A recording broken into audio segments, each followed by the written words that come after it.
everyone. Hope you're doing well. My name is Timothy Motoyuki Prag, and welcome to Shing Wellness, where we talk about all things health, east and west.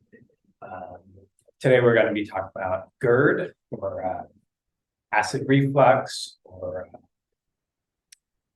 esophagitis, gastroesophagitis.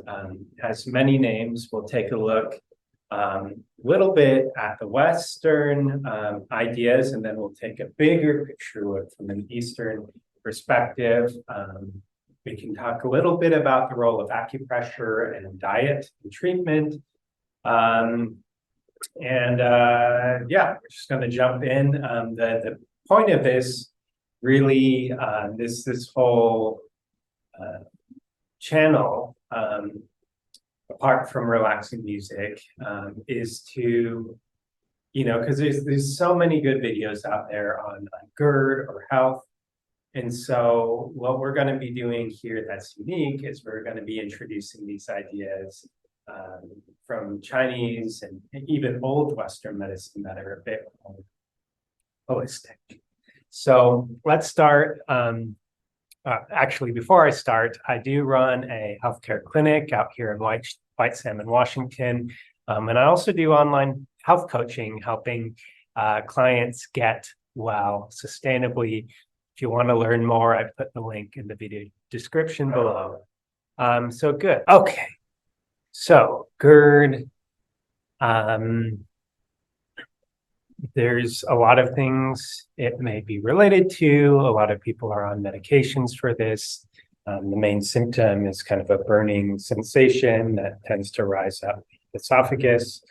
And it's very unpleasant over time. It can actually degrade the lining of the stomach and the esophagus, and it makes eating less pleasant. Eating can actually hurt. And that's something we do 3 times a day. So it's a really serious issue. There's all sorts of causes. The main one is somehow the stomach's not rooted enough. Acid is tending to rise. Now, there's 100 reasons why that might be. There's some common ones. And I think this is where the Chinese have a lot to say, that Western just like scratching their head. It's like, well, yeah, coffee, soda, sugar. Yeah, I mean, that all adds more acid. And certainly if you're craving those things, there's probably something underneath that that would be more wholesome source and long-term better source of energy. So you have to, that's the first step in asking yourself a question.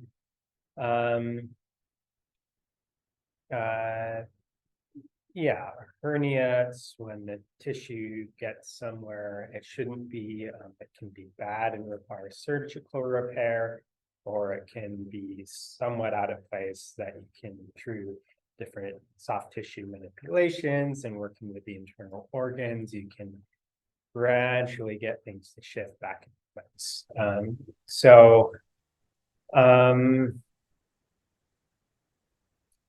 Yeah, you can read about all of this. I'm just looking at WebMD because it's most outside of the population.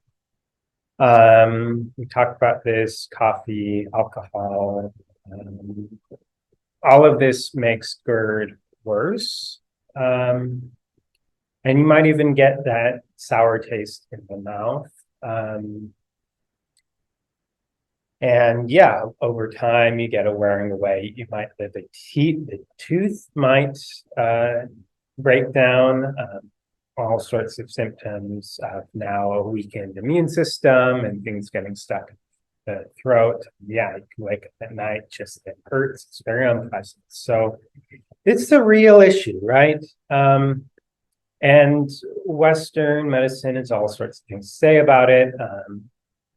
Mostly treated with medications. Of course, these are never getting to the root of the issue. So as soon as people get off the medication, it comes back. And the medications, while some of them are pretty good, very limited side effects, a lot of them do have side effects, reductions in bone density, increases in stomach ulcers. They might not even fix the issue, they might make it worse.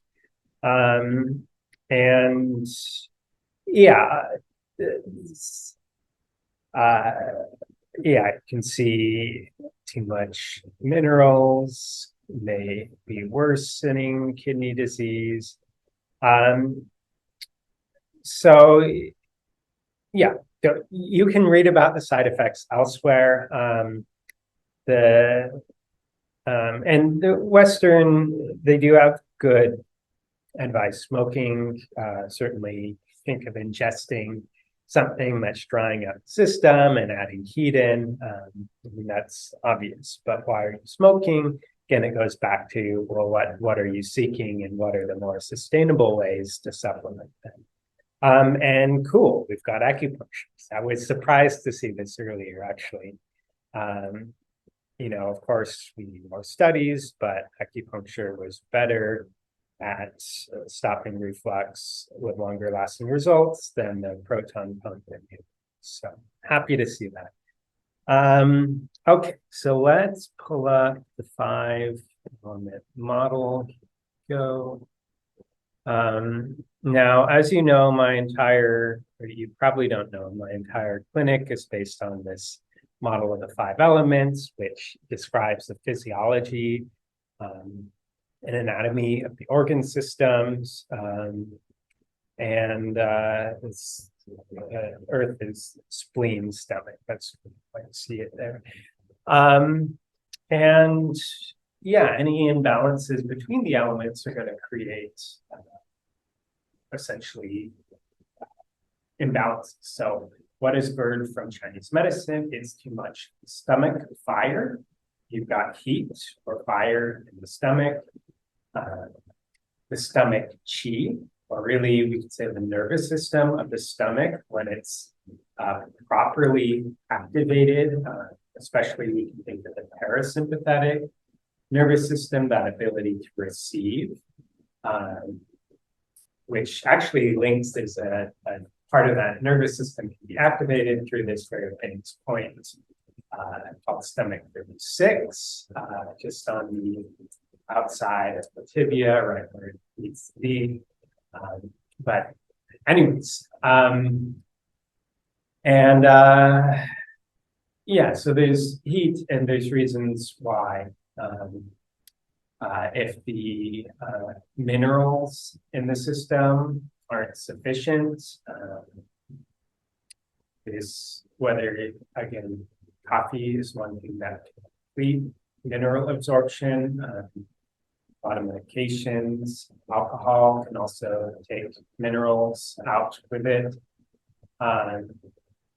But for the most part, it's, poor or inconsistent diet and or overthinking. These are all pushing the system overdrive, and that rest in the chest, that ability of the stomach to be relaxed, to stay in its proper place, is compromised. We call that stomach chi, which it brings things in and keeps it in its place, right? So we want to root that consistent diet. The earth element, earth is stable, it's rooted, right? That consistency, and we need enough. So water element is protein. That's the moisture. That's the cooling. In some way, it's like it's gathering the energy so that we can be in our bodies enough to really relax. And so when that water's not there, it's also that causes things to rise up. So if our diet is all sugar, all vegetables, nothing really grounding, this is the danger of a vegetarian or a vegan diet. Beans help, but even in India, they're not, for the most part, not totally vegan. We use a lot of ghee, and we still balance things out with food and warm. So, okay, we're gonna stop there. So you have the water elements, the metals, minerals. It's important balanced diet. Enough mineral salts, so like high mineral salts. You can look up what those are. And then, of course, the heart fire is the thinking, overthinking, underthinking. Normally, often with GERD, it's like too much going on up here, not enough water down here. So water deficiency, fire overactive, and get out of sync. And then you've got stomach that's not rooted, that's overactive. And yeah, there's a lot more. These 5 elements go into water element is having a stable purpose, what's secure to random cravings. One, it's really is that solid, good diet. And sometimes what motivates a solid, good diet is a sense of purpose. That's the spirit of the water element, right? So then that's like, all right, I got to show up to life, so I should eat in a certain way. And then same thing, what gets the water to move, it's connection, whether it's connection to spiritual one or others. And when we're eating, sometimes it's like if we're just on our phones or something that's not really nourishing us, are we mindlessly scrolling? Or are we reading something that's enjoyable, that's enriching? All of these are ways of making the fire sink to where it should be. It's a sense of purposefulness in what we do. Less of this like, And so we see everything's really interconnected. So I'm going to end the video there. If you want to learn more about this stuff, please stay tuned, hit the subscribe button, hit the like button, share with your friends, especially if they're suffering from this or similar digestive conditions. A lot of these ideas are pretty universally applied. Definitely, if you're interested to learn more about what I do, I've left my website in the video description, and you can check that out as well. Good. Maybe the best thing to do is after you've had some time to let this steep, or you see its application already, come back, leave us a comment, and we look forward to discussing with you. You can always send me an email with your questions as well, and we'll be sure to let that inspire us and inspire the next topic. So take good care and see you soon. And last thing I'll add, please don't think you know everything there is to know about GERD. I'll probably do a part 2, get into some more nuances, because there's 100 reasons why you might have acid reflux, and it's not always the lack